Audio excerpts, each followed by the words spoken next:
tonight. Good. Talicia's in the chat wanting to be promoted. Okay, let's see here.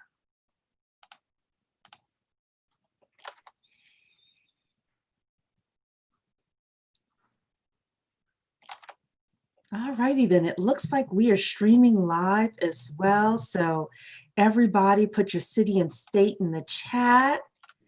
And we're going to get started in 2 minutes. Wonderful. Get started in 2 minutes. Send it back. Hello, Miss Talicia. How are you? Good. Let's see here. Aha, the streaming is working properly tonight. So,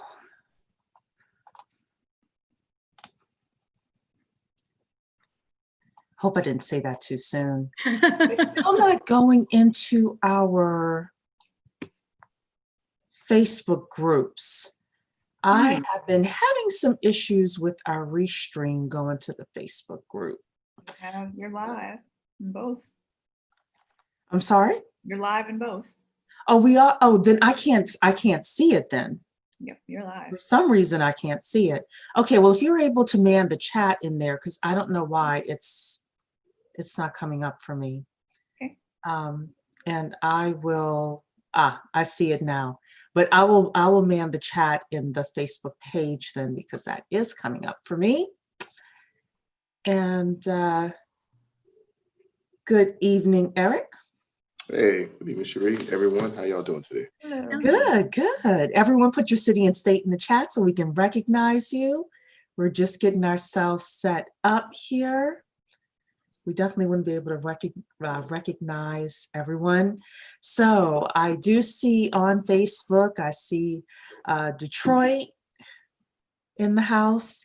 And I usually neglect YouTube, so I'm going to open that up really quickly too, because lately we've been having people live on YouTube and I've been neglecting our poor YouTube people. So I definitely don't want to do that.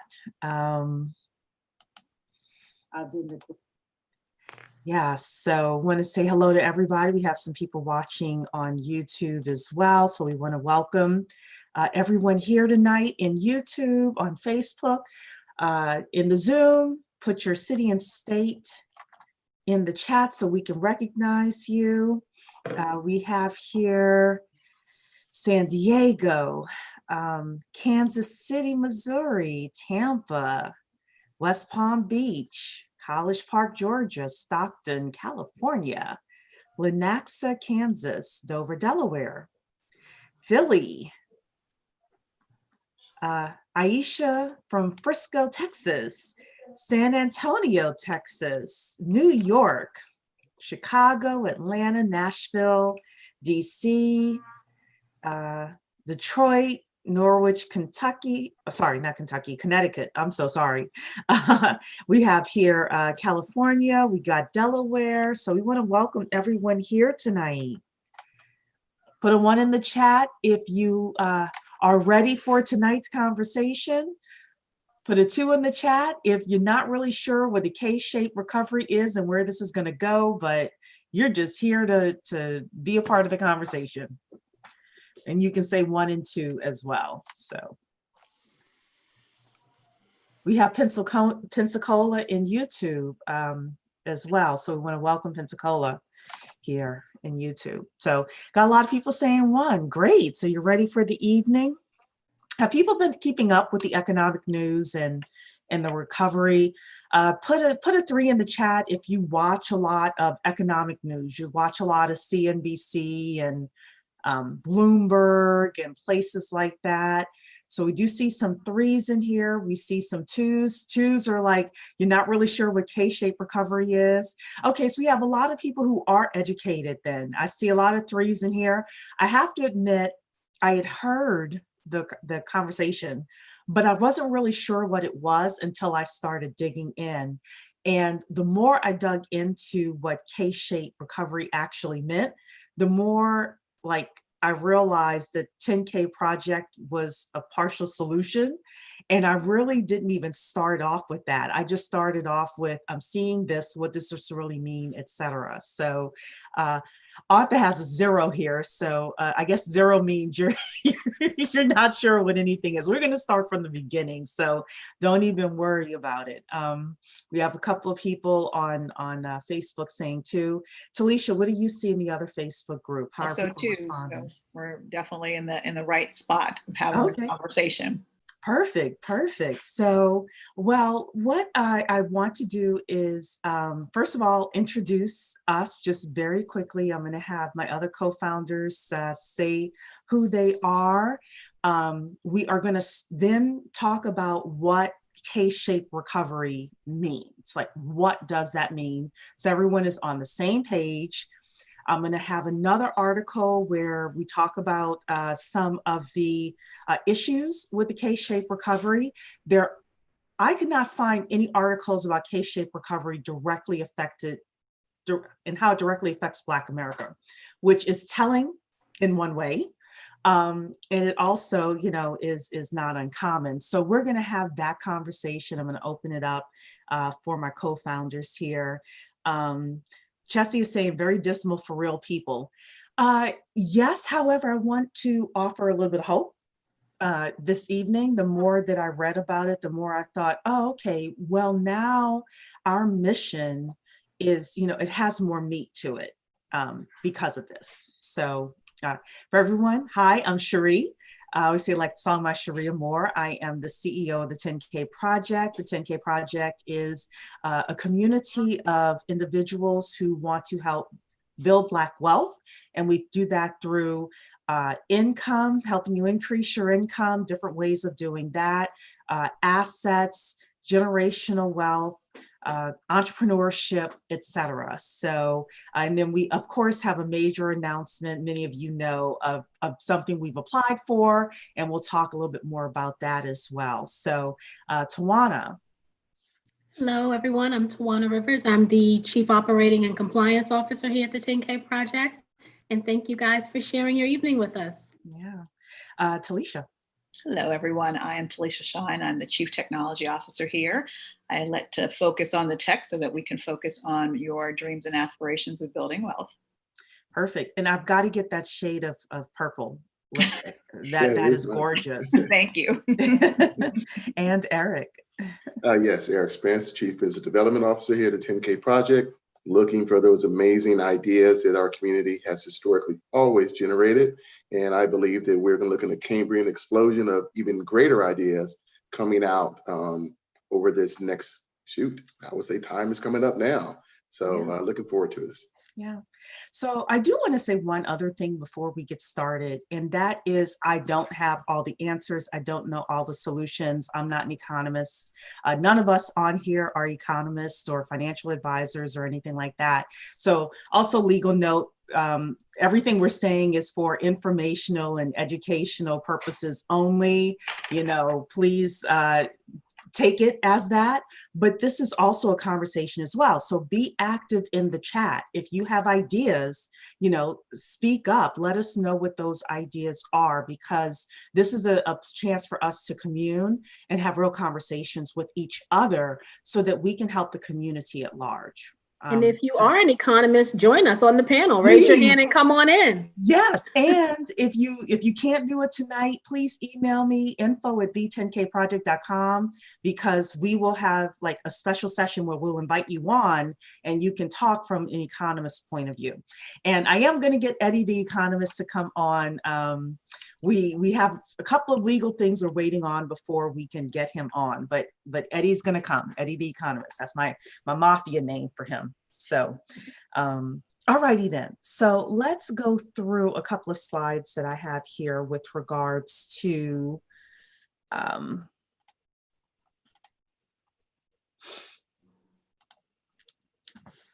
I found a couple of good slides with regards to what the K-shaped recovery is. Can everyone see my screen?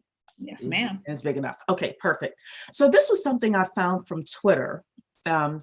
It's saying economic recovery from whom? And I guess I should say that this is from the Tennessee Holler is the Twitter handle. I should acknowledge who put this up. Economic recovery for whom? Ordinary people and the wealthy are faring so differently that economists have coined a new term, K-shaped recovery. So what this is you've got some people going up and some people going down with this recovery. And the recovery has everything to do, people are saying that the recession was already expected, but the pandemic and C-19 accelerated everything. And then you pack on George Floyd and the politics of everything that's happened, and it's exacerbated everything. But you've really got the case of two Americas here and two groups of people. One group of people are going up in terms of their wealth. The S&P 500 approaches record levels. Billionaires are getting wealthier. You know, the CARES Act includes $1.6 million average tax break for a handful of millionaires. So some people are getting wealthier during this pandemic, or during this recovery, I should say. There are a lot of people, though, who, you know, unfortunately employed, at risk of eviction, facing food insecurity.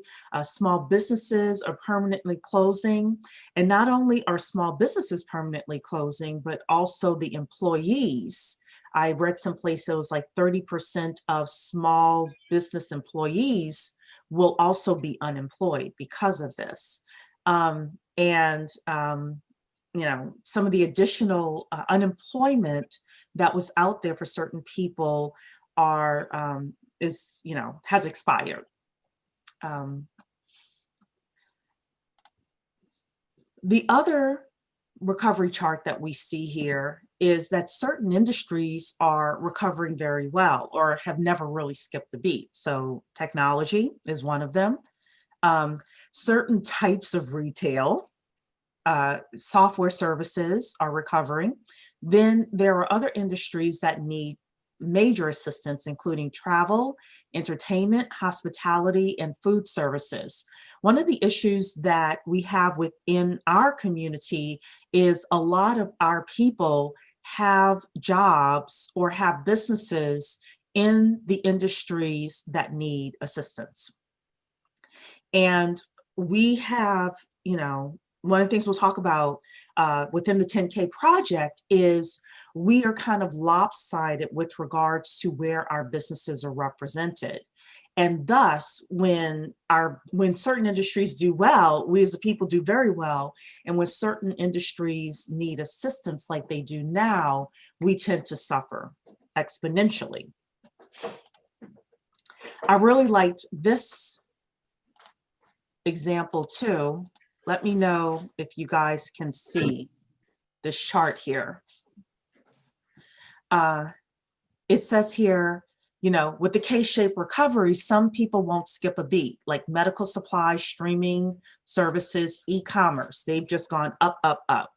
Some will have to face the music and will, you know, either no longer be employed, you know, they're either over leveraged personally in terms of their businesses. Some people are over leveraged personally. Some people have cash flow driven small businesses, and those businesses are just expected to go straight down. I don't know if you guys can see my cursor here, but straight down.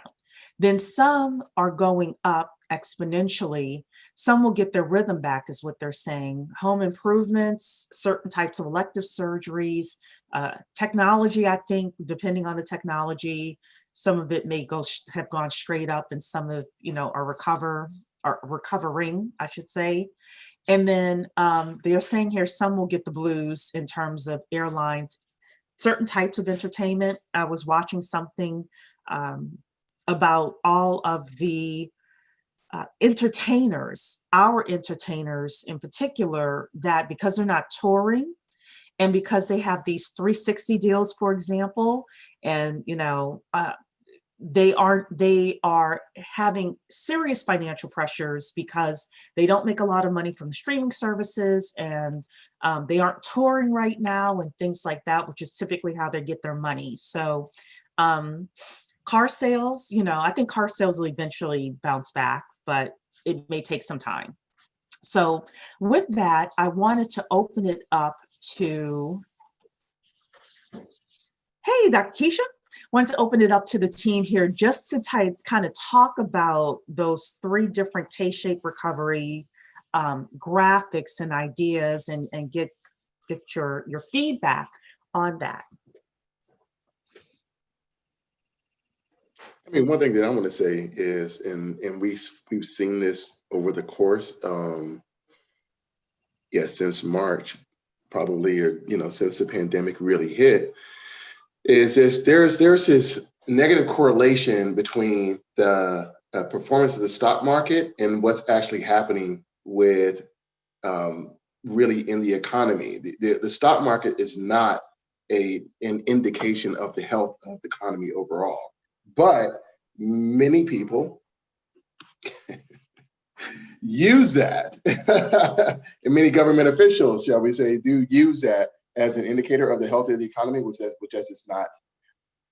just not the case, and that's just not the truth. So there is this real deep imbalance, and I guess I'm looking to see when is that really going to come to the forefront, and that be the major discussion that a lot of politicians are going to have to answer for. So that's my thinking. I mean, when I look at the recovery, the K-shaped recovery of where it is, and those who are looking at the performance of the stock market, the performance of equities, and of course we saw Tesla, Apple, Amazon all hit all-time highs, but yet and still we have 30 million Americans out of work.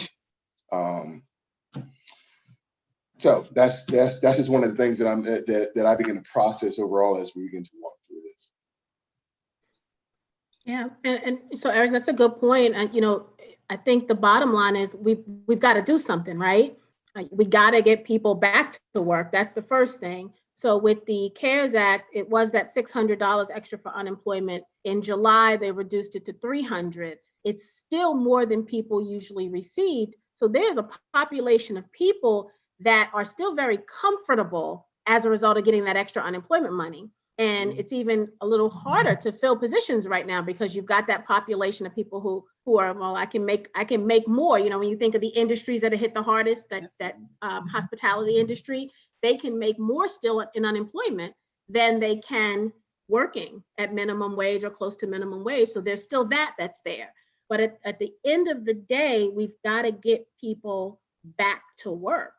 And we've got to pay them a livable wage. That's I don't know if that's part of the K-shape or not, but that's the reality. We've got to pay people a livable wage. It is a part of the K-shape issue. Okay. Yes. I would think that the polarization of the trajectory that we're looking at right here is kind of ubiquitous with the whole, the financial reality and the real reality. So there are 2 different economies, as Eric spoke to, and this is specifically, I think, a lot of studies are commissioned to talk about the financial economy instead of the real economy, because that changes so swiftly. And, no one wants to invest in what they consider the dismal effects of what's happening. But that's really where that information really needs to come from, because again, this is where everything is going to be built. Since everything now has collapsed, we have to rebuild with that information in mind, because nobody cares about how to rebuild the financial industry. It's not suffering in that way.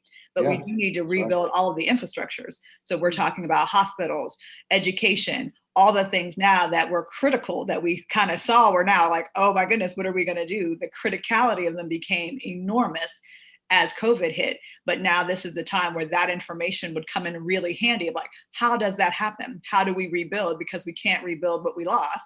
It's done. And now we have an economic slump that we can't even get out of. So now we have kind of like a double and a multi-layer thing happening. But this is the discussion to have that, because it's like, how do you rebuild something? And truly, is it rebuilding or is it building something brand new? That's the kind of the impetus that we're at right now. Yeah, and Felicia, I got a question about this whole rebuilding thing too. Here, in Virginia, of course, all of three of the 4 of us on this panel lived there in the States, so we know what Governor Northam when we had the restrictions and shutdown. Unlike most states experienced the same thing. Now, I looked at restaurants, okay, and I believe at one point, the restriction was restaurants needed to stay at 50% capacity. And now, I see, for me, I just don't even know how that works, because if you own a restaurant, your whole goal is to maximize the square footage of the place that you have. So if you're saying I need to stay at 50% capacity of,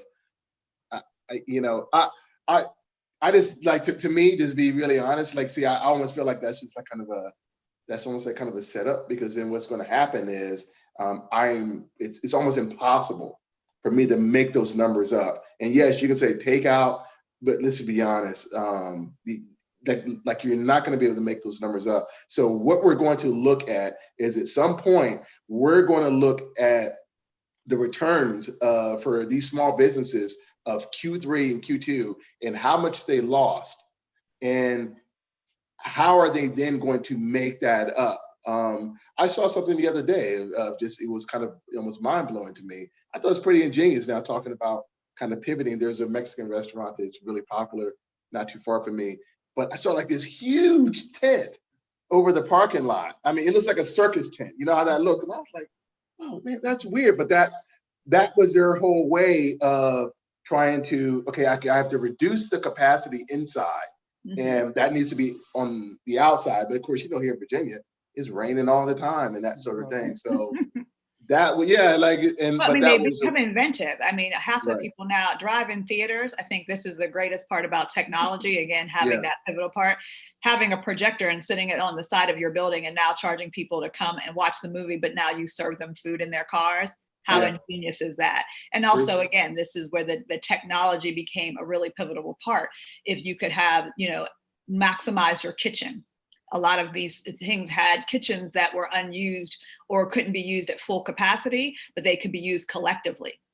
So there were restaurants basically housing out their own restaurant to service other people's restaurants, because they couldn't, it's like the collaboration thing. It's like, I have this big kitchen, you want to use a portion of it and pay me some money. And that's how we can all survive. And so they're making these moves. But again, our businesses aren't typically that technical, in the sense that you had to have that technology very much readily available to you so that you could make that pivot. You couldn't just come in and say, okay, now let me rewire my whole thing and get a digital presence and get this phone number so they could text me. And that's a hard thing to do if it wasn't already in place. So some of these things were preemptive, and some of these people had the ability to do that, and others just couldn't, and really struggled, if not failed, at trying to make those attempts. So that's the rebuilding thing. Sometimes you just can't do that. Some things aren't like hospitals. That's a very hard thing to rebuild. It's a government regulated kind of entity. If your hospital fails, it's gonna fail. Like, there isn't a way to salvage that. We have a provider crisis in the United States. We're losing doctors at an enormous rate. We're losing nurses, and everybody else just doesn't want to work there. And there's a lot of reasons that go into that, but you already have a failing system, and people who don't want to participate, that's a setup for disaster. So we're talking about multiplicity of things all rising to a head just because of the pandemic. And then you're trying to say, okay, let's rebuild, let's throw money at it. There's not enough money to throw at it. You have to restructure that whole entire business model, because it's not working.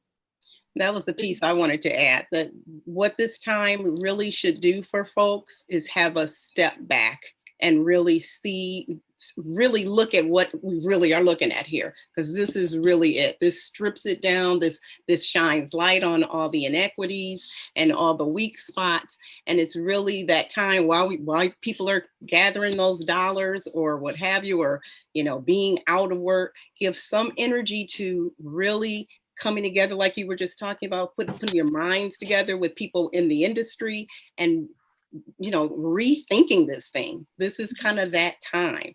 I think that's really the biggest, that'll be the best use of our time right now, because things are so crazy. I mean, 2020 has just been synonymous with, just anything goes kind of thing. It's mayhem. But It's just it mayhem. really has But it been. is, It's so 2020 is the straight saying mayhem now, every right? day. Gut punches. You're just getting beat down every day. That's what I say. Yeah, but It's not supposed to survive. Like, this is really just like getting through to the next point. It's just like making it through. But I think that's what happens is people are trying to just make it to the next. That there's nothing else to next it. You have to build the next.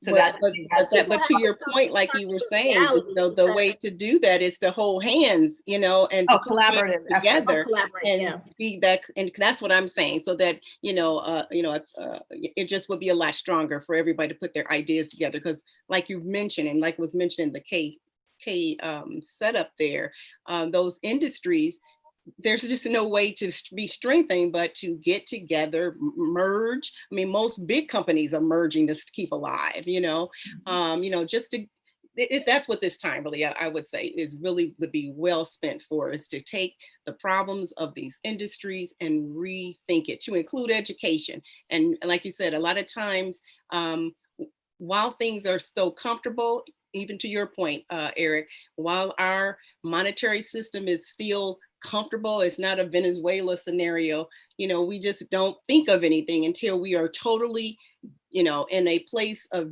disequilibrium.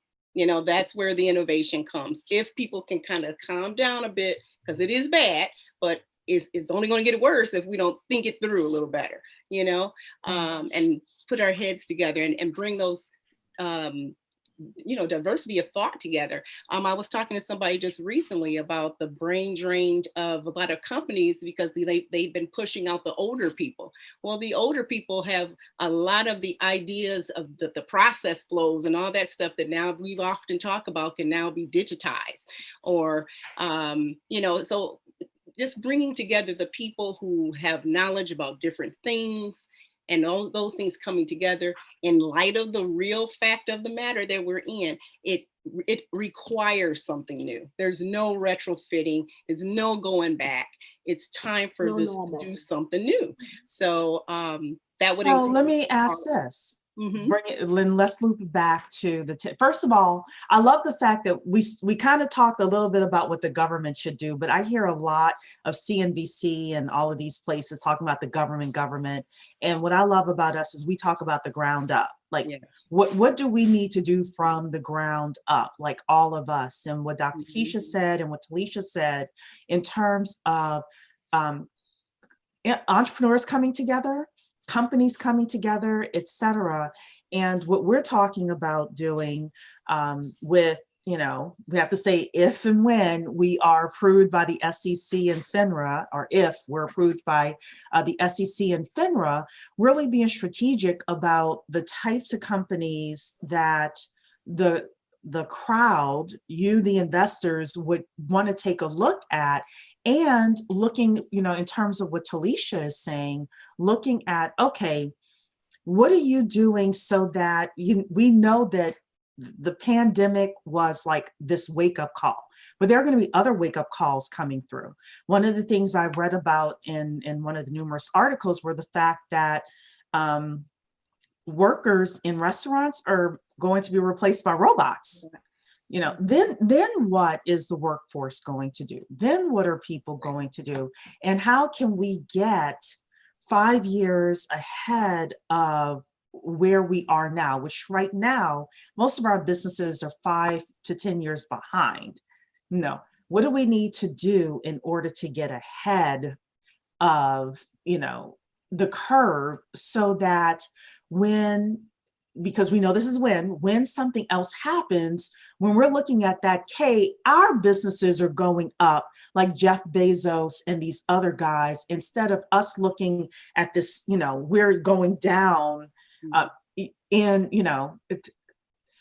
Obviously some of us aren't going down. Some of us are okay because we fortunately work in white collar jobs, we're pretty secure, things like that. We're in the right industries, but so many of our people are going straight down that track, and they're not even in here to even listen to this information and know that, 10 years from now, their job may be gone or changed or transformed. And then what do they do?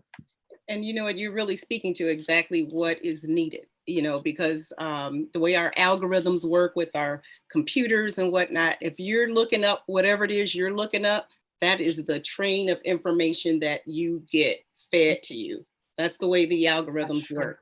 And so you are absolutely right. These kind of conversations, I always feel like everybody's thinking like this because this is the train I'm on, you know, this is the information and these are circles I always run in. But when you go out, I'm just like, wow, you know, there really are people that That's are because, you know, part of that is because we keep leaving people out, right? You know, we have conversations about the avatar, right? Who's your target audience? And sometimes we leave out that target audience that doesn't seem sophisticated enough to be here with us, wherever here with us is, right? And I think for our community, we've got to start by changing who we invite to the dance, right? We've got to start there. And maybe they don't bring as much to the table, and maybe they do, right? Maybe they bring a whole lot of different stuff to the table that you didn't even know you needed. But I think that's a good beginning.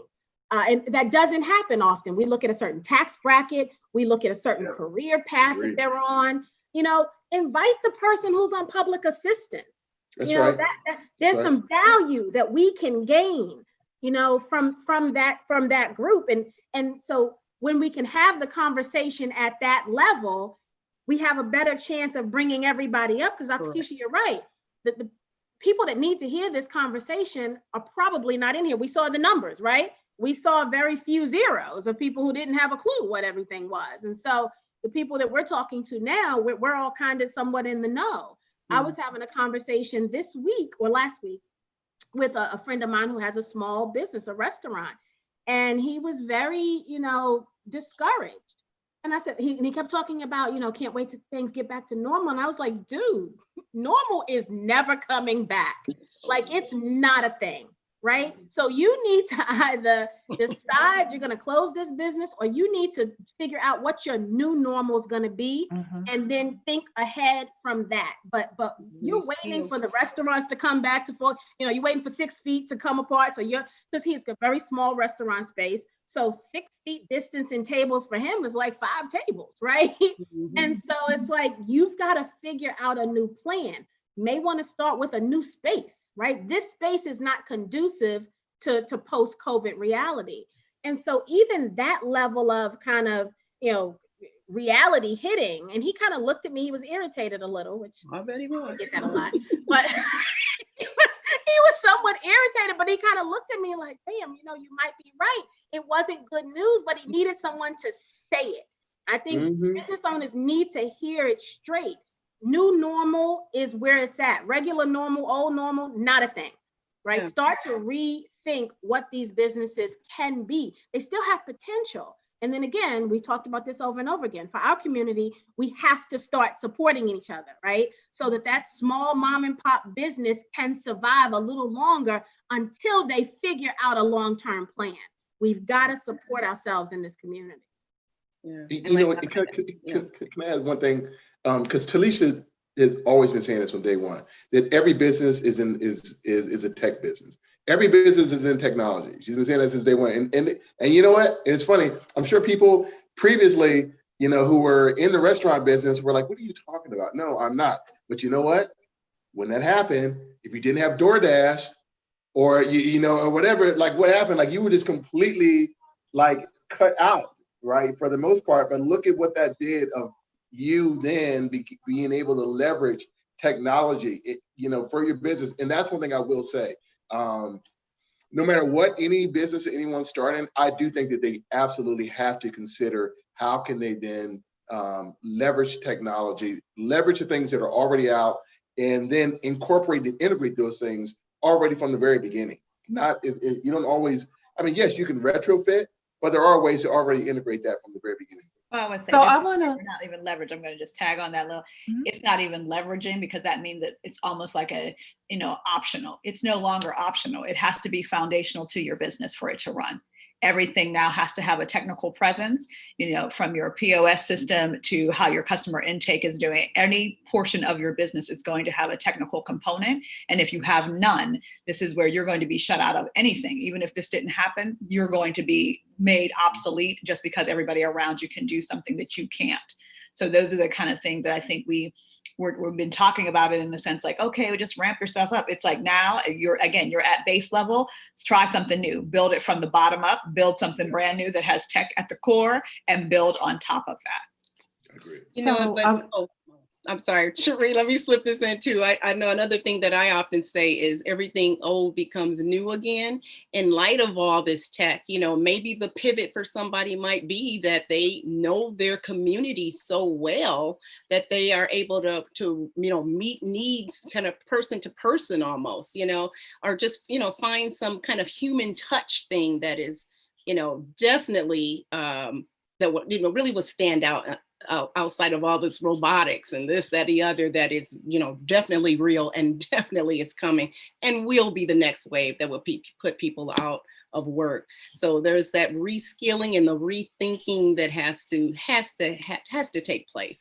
But in the meantime, just collaborating together and just kind of figuring out what is their unique thing that they got going on and really make that their unique selling point. And I'm sorry, go ahead, Cherie. so that's fine, because I wanted to slightly pivot, and I guess we use 5 and 6 as the answers for this. Okay. It's nice that we're having this conversation, but I'm going to take this from a personal point of view. When I'm desperate for cash, when things aren't going well financially for me, it's nice that people say, you got to do this, you got to do that, you got to do this, you got to do that. But you're coming from a place of desperation, right? So planning 3 years ahead, 5 years ahead, when you're in a place of desperation, typically does not happen, right? Mm-hmm. And our people tend to get to a place of desperation. I want to say our people. I think this is an American thing, honestly, but let's just say our people. Our people tend to be in a place of desperation before they really do move, right? And then they just move enough to get to comfort. And this could be like an 80-20 thing. 80% of the people do that. 20% of the people will actually say, you know what? I'm in a good place right now, but I'm not satisfied. And because I'm in a good place financially, things are going okay for me. I've got, you know, savings. I can look at my industry and see I need to be here in the next 5 years. I'm doing these masterminds with people. So 5 or 6 in terms of comments here. 5, do you believe that our community is having a partial issue because we wait until we get to areas of extreme discomfort in order to push the ball forward?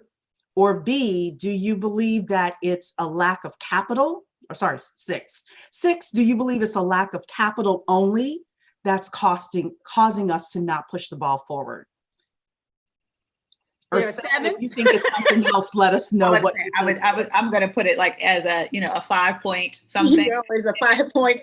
Well, I'm saying, if you're working in your business instead of on your business, that's the first problem. So it's not even a level of desperation. You're just meeting the benchmark every single day instead of even having those. So I don't even think it's about comfortability. It's just keeping the lights on some of the time. So I don't even think you, like I said, you're not making it big, but you're not also failing. So you're in that middle limbo of just, like I said, you're getting the bills paid. You're getting by. Yeah. And that in itself is, like I said, that's the working in your business scenario that most of us have, because again, we know that we're LLCs, we're solopreneurs, we have minimal employees. Like all of our businesses revolve around those small kind of, you know, overhead, but we are the main component to our own businesses, which is never really a business at that point. You're really not functioning as a true business at that point. And so now you have to look at those things. And again, this is where technology comes in, because you need to automate so you can get some of that off of you. All of these things kind of work tangentially to each other, and not having enough capital in order to invest in the technology or to get yourself some employees so that you can take yourself out of your business so that you can thrive, so you can think and plan and strategize. All those things. It's almost like, you know, I call it the Jenga effect. You're removing little pieces here and there, kind of just teetering on there. And you're just praying that that one piece doesn't come down, but you're teetering on every little thing, and you should never teeter. Your business should always have a solid foundation and be able to make these moves. Now, like everything is not going to succeed, but you have to make sure your business is planned and I think productively making it work for you. I think that's what we're missing. We're missing that. But can you do that Plan. from a place of financial desperation? Well, that's what I'm saying. But how did you start your business? The That's what I'm business. saying. That's what it starts How even did you before start the your business? You don't desperation. have enough talent. That's it. my When point. you started the business, the planning was not executed properly. That now we're in this state without Now at you're least just jimmy rigging it contingency. all along. That's what I'm saying. You've just been kind of just hustling, which I hate that word, but you've hustled yourself into a business. That's not business planning. You know this. If you wrote a business plan, you wouldn't have that problem. You have to figure that out. And I think we just jump into businesses and say, oh, let me see if this works. And then you're kind of going along with it. And like I said, then you end up in this hustle mode where now you're just striving to survive your business. And that's not effective anymore.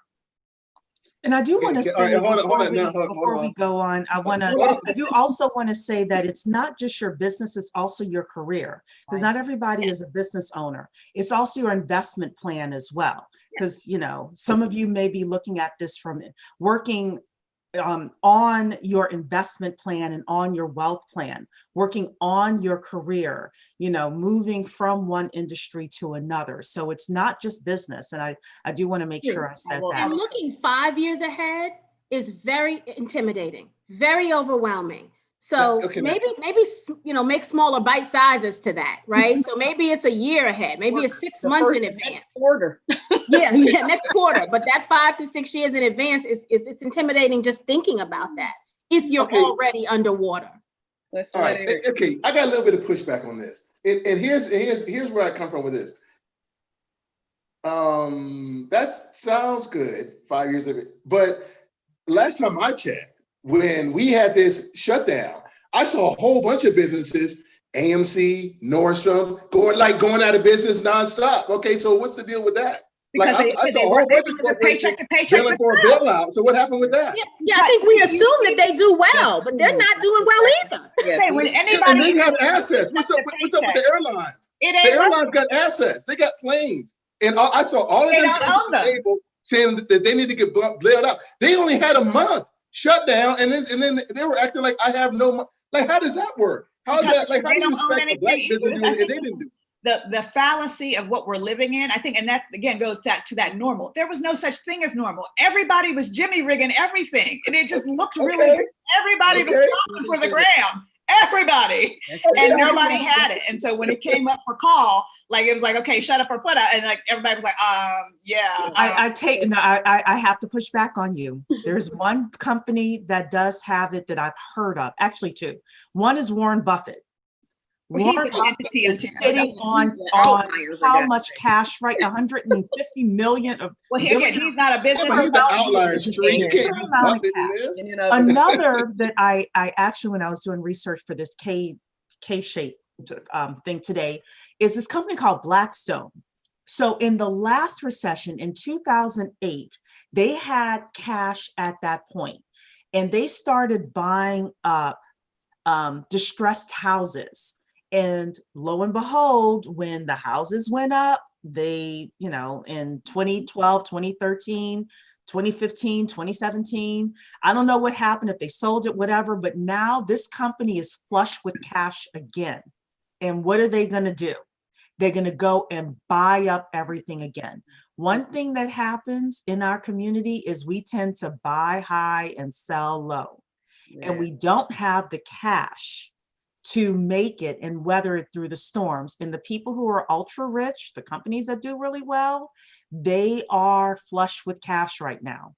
There are going to be a lot of people, they're not a lot, there are going to be some people making a lot of money from this K-shaped recovery. A lot. We're not even, I think that's the polarization too. Like, we're not at that stage.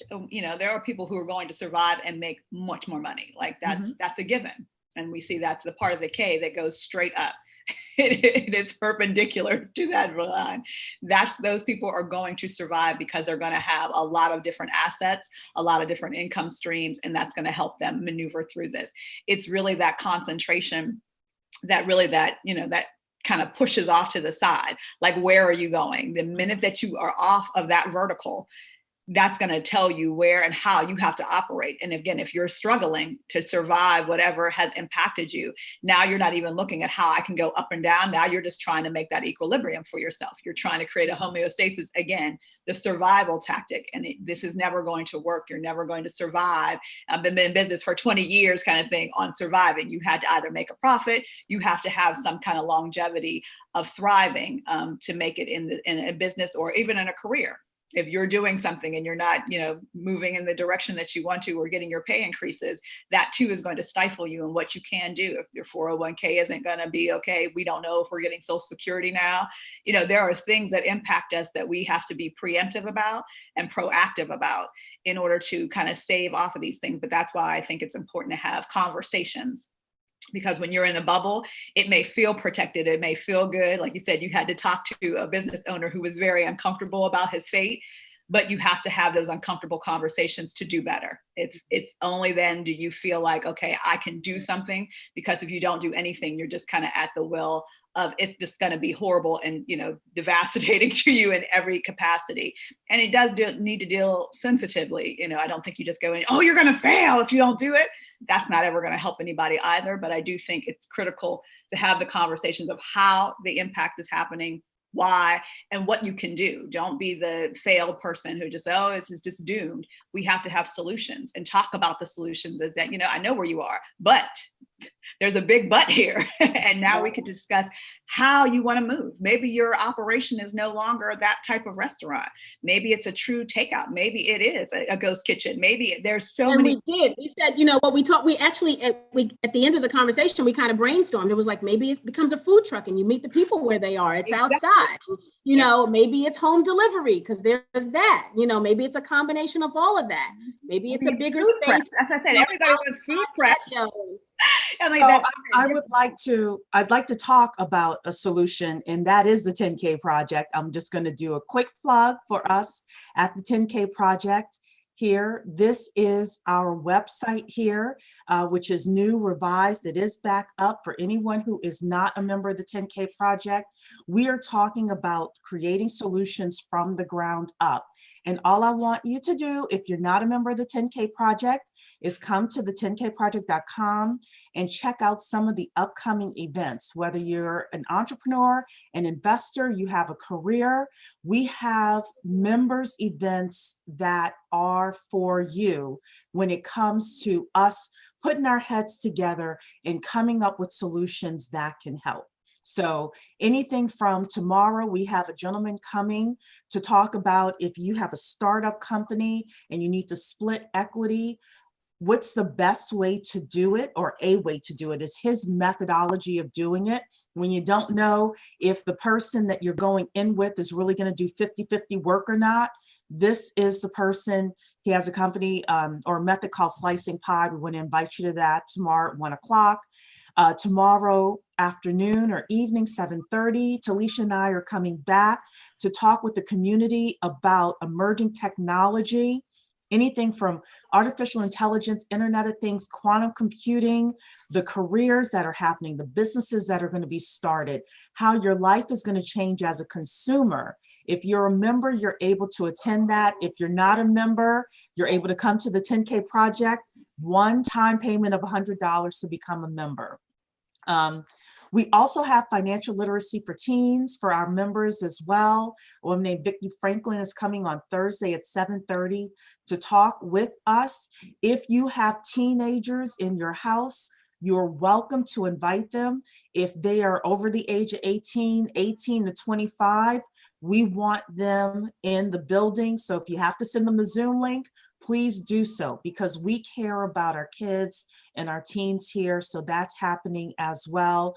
We also have a gentleman, one of our members said, hey, I do data science. I'm welcome, I'm here to talk with the community if you would like. So he's coming to talk with the community about data science as a career. If you are stuck in a career that's not working for you, maybe this is a career you want to consider. So he's going to talk about how he got his job, what he studied, if you don't have degrees, what you can do within the data analytics world. This is a huge, huge industry here. We also have a lot of our October things coming up. A good friend of mine said she's willing to come. She's coming on October 6th.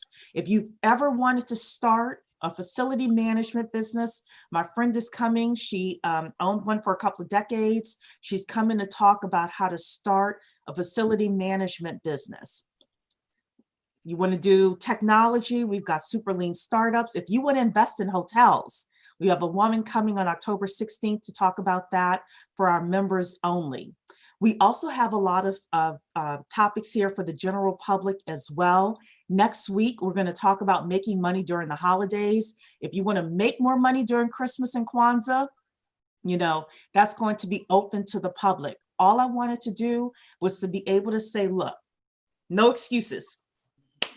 We are here to make the economic lives of the community better. We have a ton of things that we are offering. If you are not a member of the 10K Project, it's a one-time lifetime membership of $100.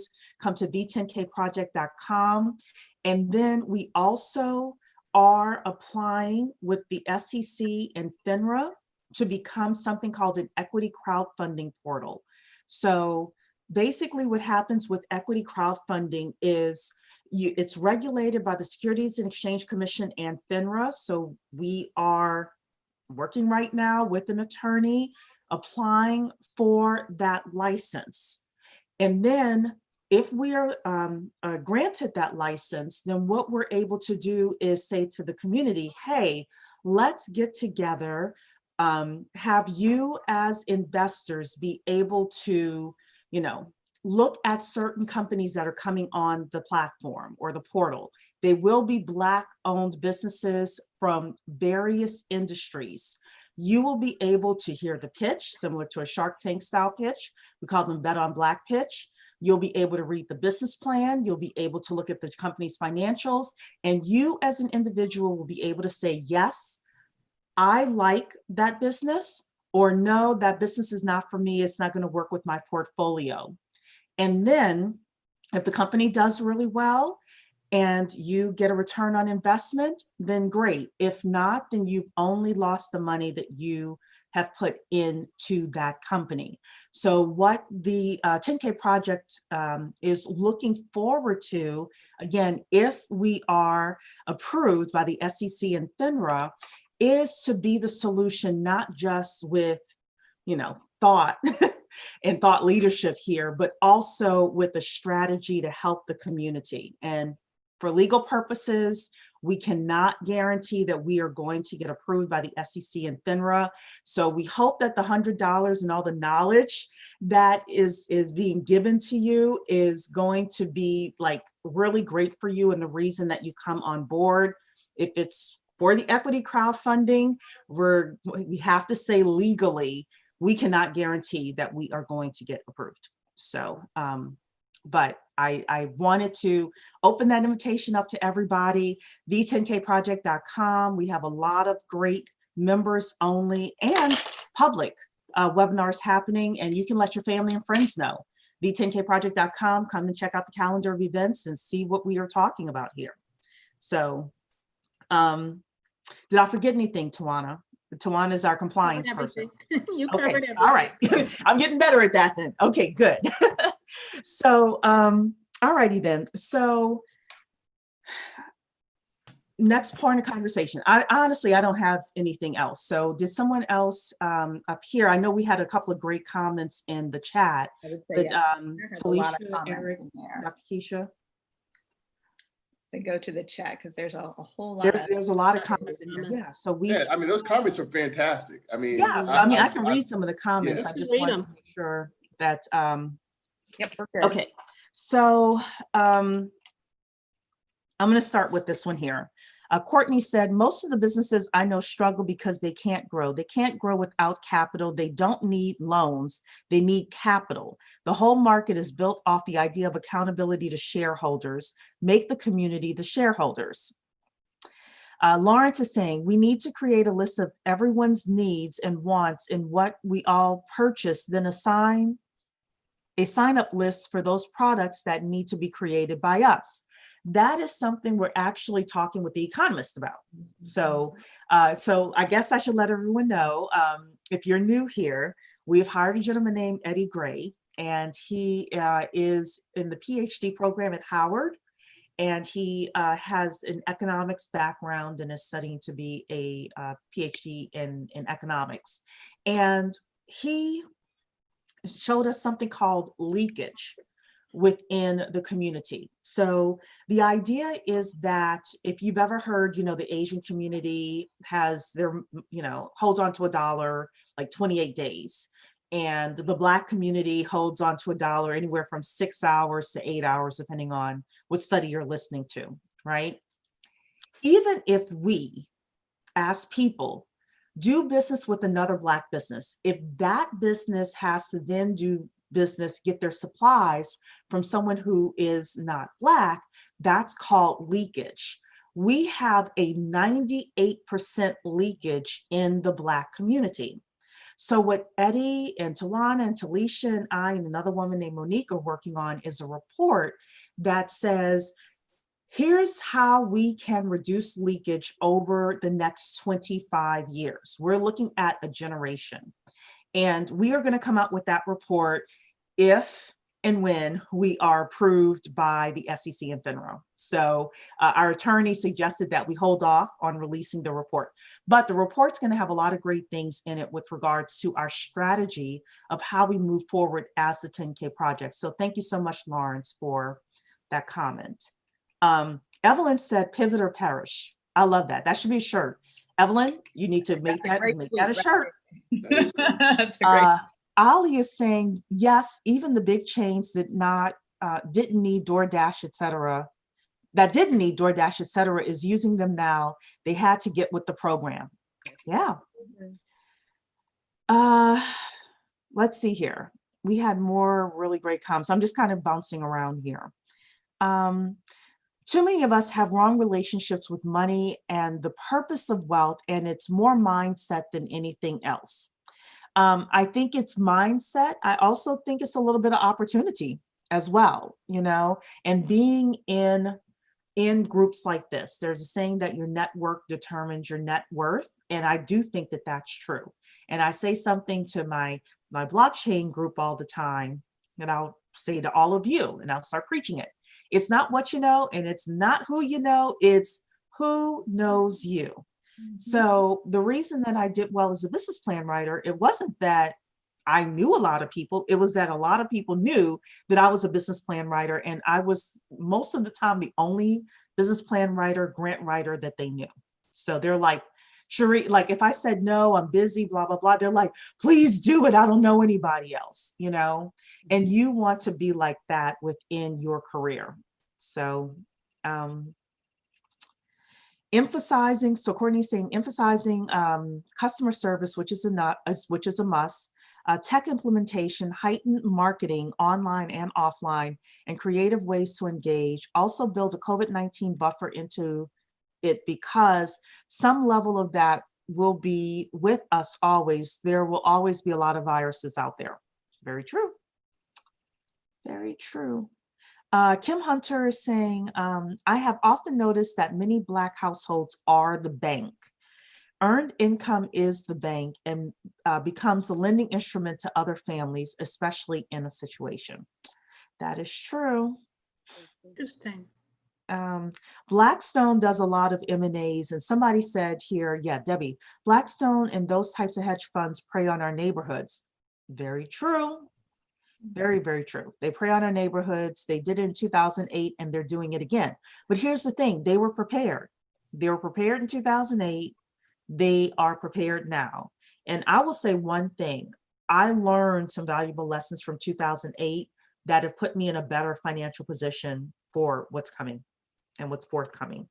And I think that's one of the greatest things we can teach our kids as well, is to be able to look at the past, look at the mistakes other people made and say, you know what, I'm not going to get caught up in that mistake, whether it's the relationships they're in, the jobs they're taking, the people, the friends they hang out with, all of that stuff is important. Eric is saying many of these companies are over leveraged with corporate debt. They use their capital and on stock buybacks. Ali is saying, I love this new edition of showing the upcoming events. Nice touch. Thank you very much. I worked on it like 3 hours a day trying to get it up and running. So yes, and I will say for all the members, you should get emails 2 to 3 times a week. And in those emails, there will be links for you to click to register. Those links for members are not on the website. So Beth is saying, will the emerging tech call be recorded for members? Yes, it will. We record all of our calls. Oh, and Talisha said yes. Thank you so much, Talisha, for answering that. Kim is saying leakage studies are power. Absolutely. Not only studies, but we pushed back on him and we said, okay, but what do we do? You know, what number can we get to and how do we get to it? And that's the back and forth that we're going with him now. And quite honestly, he said, Cherie, I can't answer that in 2 days. I'm going to need a few weeks in order to answer that and have some backup for it. And I really respected that because I am the person that will tend to just say, go, go, go, tell me. But he said, no, I want to be able to give you the precise answer or an answer that I can back up is what he really said. He wants to be able to do that. So, and then we'll all be able to have a conversation about it. Percy is saying, at least we're having this conversation and useful information we truly need. Thank you. Deidre is saying, absolutely about that leakage because I'm a beauty supply business owner and I have to get my supplies from outside the community. We are talking about that. We're talking about entertainment, agriculture, manufacturing, real estate in terms of construction, you know, all of that, and tech. So Delano is saying, as Powernomics says, produce what we consume. Yeah. And not only that, I'm also a fan of produce what others consume as well, because that's what others do for us. You know, the Koreans don't wear this hair, however, they create it or they manufacture it. So how can we do the same? Virginia is saying the 10K project is a platform to help us be prepared to compete with companies like Blackstone. Would I say compete? I don't know if I would want to necessarily compete with them. I think to leverage what we have. I don't know. Tawana, Talisha, Eric, Dr. Keisha, what do you think? Do we want to? I would say it definitely is going to allow us to think like them, Mm-hmm. right? To really position ourselves like they position themselves in advance. Also say do business. Again, what happens right now, we're not at a point to be able to negotiate. They just take because they can. So it's only when you have a true business can you have a business conversation and negotiate like a business. And until we get to that point, that's when they come into the neighborhood. Now you have something to offer. And now you also have something to negotiate. You're just not like, oh, well, we just got to give it to you because you just said, okay, and you're going to give us this $10,000 and go away. Now I think there's a conversation instead of a monologue happening or a demand. Mm-hmm. Yeah, I like that. I do think that it's so we had mentioned earlier today about the entertainers, right? And the fact that they have these 360 degrees and they don't merely make money off the streaming services. And now they're kind of in a pickle because they what do you call it? They can't tour, right? And you may or may not know this. I keep up with a little bit of pop culture, just a little bit. But Kanye West, of course, like displayed all of his contracts on Twitter, you know, which is like, you know, some huge controversy right now. But part of the reason why our artists for decades have had this issue is because they have not had leverage. And the artists that have had leverage, meaning the ones that come in with the fan base, I'm really thinking MC Hammer. Back in the day, he's the only one that I could think of. Now, he squandered his money, was his issue, but he went to the table and actually got a decent deal because he had leverage. And now with these YouTube stars, you can have a lot of leverage if you're bringing the fans in. Yeah, I mean, that's the whole thing. Like right now, the way it is, and listen, they build their audiences themselves. They actually don't need the labels. They don't need them. But I mean, that's really the truth. And you're talking to a 20+ year music industry veteran, and I can tell you that, like, they don't. Many times they know their fan base. They know how to market themselves. I mean, they know everything when it comes to their individual, their personal brand better than anybody else does. And I, but there's always just that tension between that and someone else promising that they can do more for you than you believe you can do on your own. Yes, yeah. And that's always been a big thing that, like, even to this day. Unfortunately, these days, when they have their own fan base, they don't need a lot of talent either. Because we see that. We see the ones that lack some talent, but they've got, and really 5 million followers, and it's like, why? I know, but see, they're in business though, with the decentralized blockchain music solution. Go for it. That's all you need. You don't need the world. You got your fan base that you could sell and resell, and they're good, better. Somebody like them. It's like a date. Somebody. Well, yeah, I mean, I think it's different strokes for different folks, right? Somebody for everybody. Praise God. So Lee said something on Facebook that I think is interesting. We have to own certain industries in order to keep money in the community longer. Ownership is like monopoly, then you have something to work with. Kids should be learning now how to own their small businesses, I think, and not just run a small business. So how to own. Be aware that ownership doesn't mean that you are running the day-to-day. Ownership could be that you are an investor as well. And I think that's one of the things that the 10K project really can highlight. I've been in these other groups of, passive investors. You have one person who's the general manager who's running the business, or like a small group of people that are running the business. And then other people put money in and they're passive and they just want their K1s at the end of the year, So I just want people to know that as well, because I'm not a proponent of everyone having a business. It's not for everybody. Some people do much better in a Fortune 500 organization, a big organization, knowing they're going to get, $150,000 a year, but then taking some of that money and investing small chunks of it into, startups, right? And then investing some of it into regular stock market and getting some rental houses and all of that, which is why, the 10K project in terms of our knowledge center and what we're putting together is so important. It's like, okay, how can we take what we have and win? I think also on that is the ancillary businesses. We always talk about the big behemoths. Everybody wants to build the next Amazon, the next Facebook, but all of those companies run off of small businesses. The thing that powers those big behemoths are every small business in the world. So sometimes having the offering of a small business in itself could be a very lucrative business that you do one thing and one thing well, and you service those types of companies. And we talk about that all the time, from making the case leads, the small aspect, or just that one component that somebody needs and everybody uses. So I think those are also where we try to look at business as this overarching thing, when we really just need to look at it as skill acquisition. What do you do well? What can you do? How can you leverage it? And how do you collaborate with somebody else to make them pay you for it?